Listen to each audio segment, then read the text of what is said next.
Hello and welcome everyone to the very first video where we have a look at something else than NIMBY Rails. Maybe you already know I'm a huge friend of indie games, smaller games that are a little bit more niche, and I think most of the people who play NIMBY Rails or games like that have played a lot of tycoon games when they were younger. Same for me. I played more simulators and tycoons rather than shooters and stuff like other people in my age gap, or other people in my age. And then a friend of mine sent me the link to Octohill Ski Tycoon and told me, hey, it's going to release in an hour, and he wanted to have a look at it.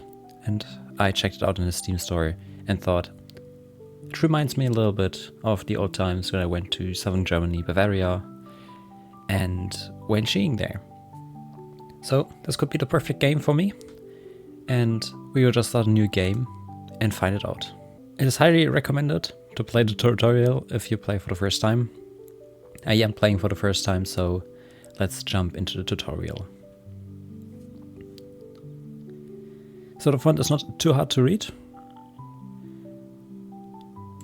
so we don't have to change anything there. Up here, like in other games, we have funds, current reputation, visitors. Yes, that is easy to understand. Also contains the time controls. So 1, 2, and 3 changes the time on the keyboard. And the bar down here contains the building tools. You will use them to place or destroy new buildings or roads, mark zones, or terraform land. I already saw and heard that terraforming the land will be the biggest part and may be the more difficult part in this game. And the bar at the bottom right contains different overlays. You can use them to show some information and statistics over the map. We'll get to them later. Yeah, already trails and navigation, smart G overlay, satisfaction change overlay, snow quality. That's interesting already. Overcrowding, yes, of course. Safety, beauty, and potential difficulties. Then we have a current task window. This tablet to the left side shows your current task. Each task may have several goals, and you can hover your mouse over them to get more details. To continue, try checking details for your current task. Oh, I thought I could check them. If the task occupies too much space on the screen, you can safely close it with highlighting. Oh, okay, I see. So, camera tools, you can zoom in, like in every game with the mouse wheel. When you hold it down, you can rotate it. And VASD to run around. Then, toggle the height bar. Ooh, that's interesting. So the colorful arrows you see indicate height difference between tiles. And when I see it, it's blue is probably a light drop. No, let's maybe read it first. And the colors correspond to the trail difficulty level you can achieve if you build it between the tiles. Interesting. So, depending on how you actually build everything, it's more difficult or easier for people to use your tycoon, to use your ski resort. And that means my very first idea would be to create a ski resort out of hell, where everything is way too steep for everyone. But not in the tutorial. So keep the, or not keep it activated. Then terraforming.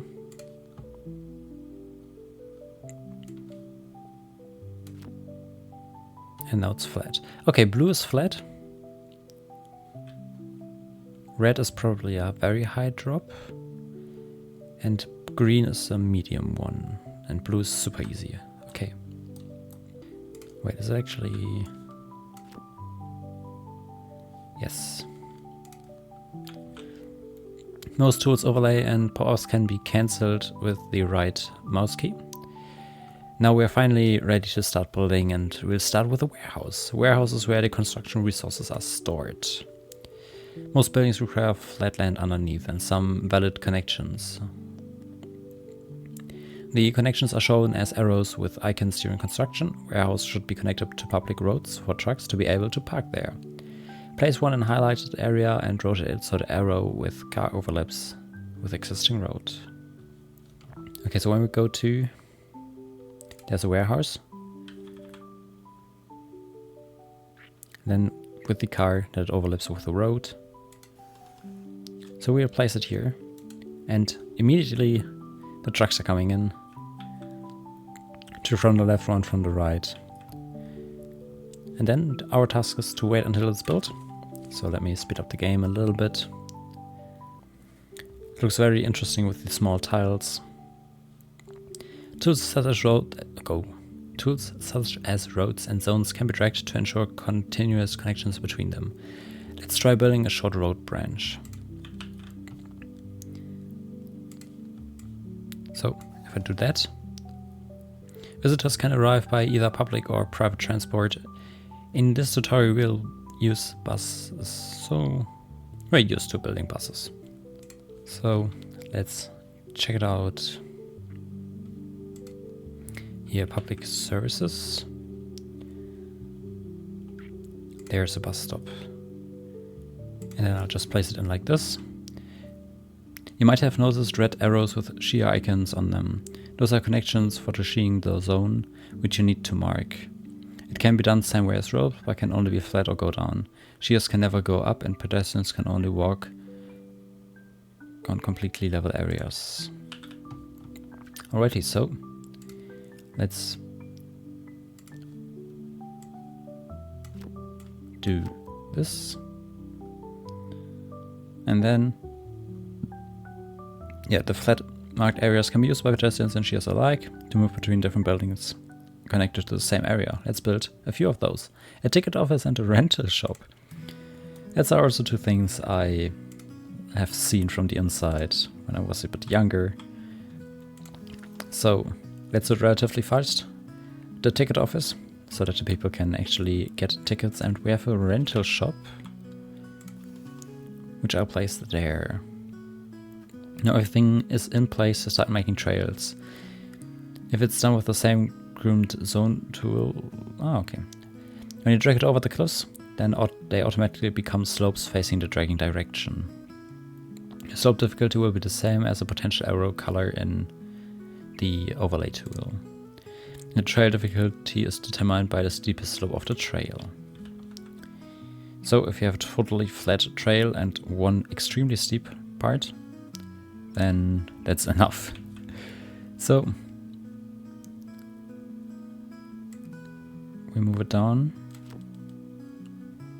like that, yes. For shears to enter a trail, it should be connected from top side as well. Can be connected either to exit from another trail or for a ski lift, or from a ski lift. You can use navigation overlays to check the current trails and their levels. Now let's build your first ski lift. Yep, that's... so open. Not this overlay, not that overlay, that overlay. Then we want to have a...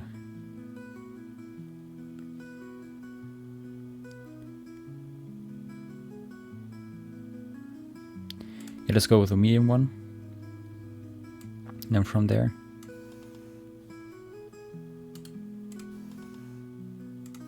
to there. Once the lift is built, visitors will start riding it at once. The untouched deep snow is a safety risk for... oh my god, I had an accident like that myself. So they may injure themselves. Well, I didn't that day. You need to ensure the snow is properly groomed all the times. For that, you build snowcat bases, which will groom the snow automatically. So a little bit of story time. We went off trail. A good friend of mine who was skiing basically every single day in winter, and me, who's from northern Germany, who has no clue how to, or how skiing actually works. And I went down there like for 1 week every year and decided to, well, drive it through the forest instead of via the normal ski trails. And, well, that was a bad idea, let's say it like that, but there, Snowcat Depot. Wait, let's do the tutorial before I talk too much. Build groomer depots. Why can't I put it here? There. There.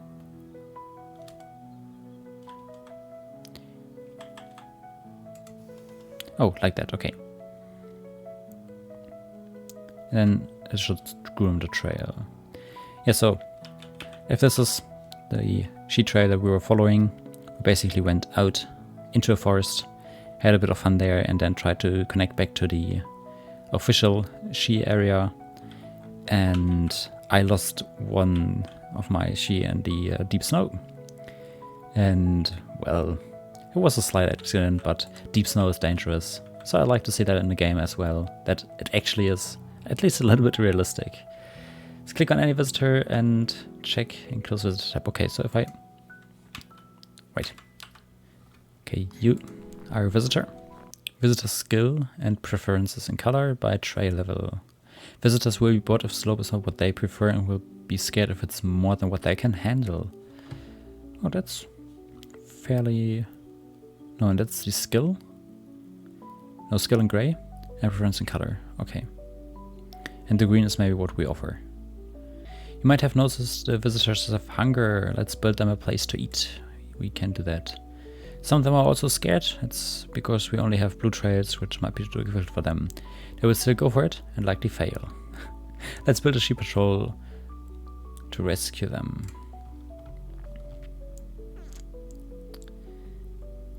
What do we have in here? Large warehouse. That's not what we want. Oh, we can even plant trees to make it an actual forest. Nice. Okay, my only question now is where do I find it? There, safety and security, okay. Establish a sheep patrol hut.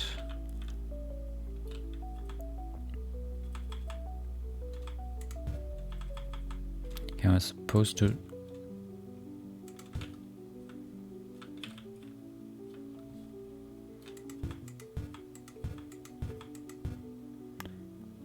Not allowed right now. Okay, let's maybe start with a food stall.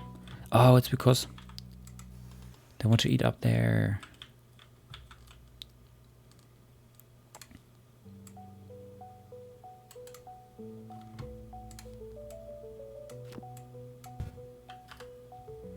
And establish a sheep patrol. Oh, I tried to do it the other way around.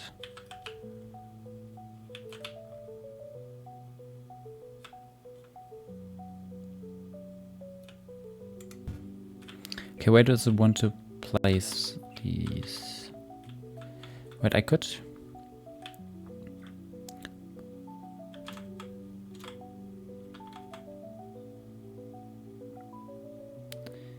Where do I place this one? Let's try it there. Oh, I will really have to get used to the tools. It's also not allowed right now. Why is it not allowed right now?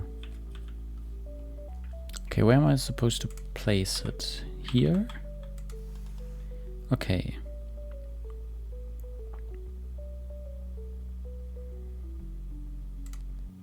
Now it wants me to...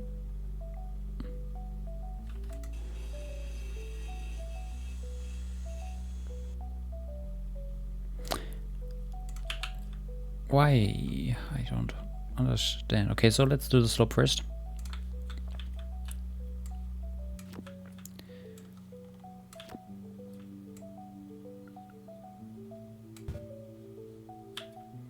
And then it's in the way. That was probably a bit stupid.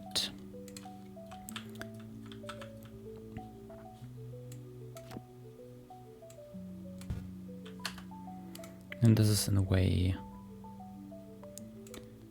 I can stop it.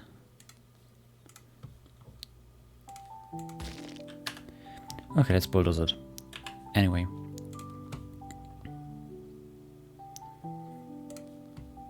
And let's do that. Yeah, there was one blue field. Yeah, okay, so have most of the trail easier than it's marking what to make with the board. So let's fix it now. Bulldoze highlighted area. Lower highlighted tile.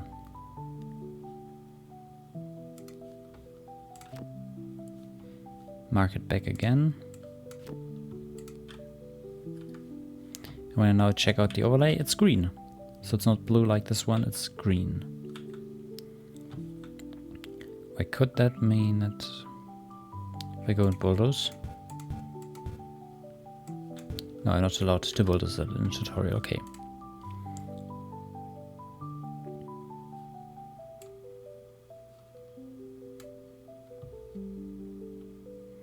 $11 from 18 to 7. So that's basically the tutorial. We have 2 blue trails, 1 green trail, 1 trail I accidentally created, that's not part of the network, and a lot of happy people. Oh, let's check if they're happy. I would not be happy if the line would be that big. Yes. Overcrowding minus 23. Yeah, yes, they're not too happy. But that's basically the small tutorial world. And the tutorial is with this finished. A few small touches I saw. Look at these vehicles. I feel like they are straight from an Arctic mission. Yes, utility snowcats. I think I also saw them in real life once or twice. And the bobcats over here, they're just amazing. I always love to see them in real life do their work. Especially very, very early in the morning, like right before the ski resort opens. And you can see the lights of them on the mountainside, preparing the trails. All in all, I think it's a very nice and beautiful game. In the next video, we will check out the free game, so not the tutorial. And maybe we will create a little bit of a bigger resort then and see what issues arise when they let me play the game without doing a tutorial. If you enjoyed this video, maybe check out the game by yourself. I think it's quite cute. I also enjoy the music soundtrack, and all in all, I think this is a very nice game to play when you want to chill out and have a calm time. I see you in the next video, and I hope to see you again and that you liked it. And how much... I'm really confused on how big this overcrowding is. Okay, new people come in. And they go up, and then I go down. And come new people in, and it's even more. Yeah, it's a big traffic jam. When I build my own ski resort, there won't be traffic jams. Let's say it like that. See you in the next one. Have a nice day. And the bobcat just drove over all the people. Bye bye.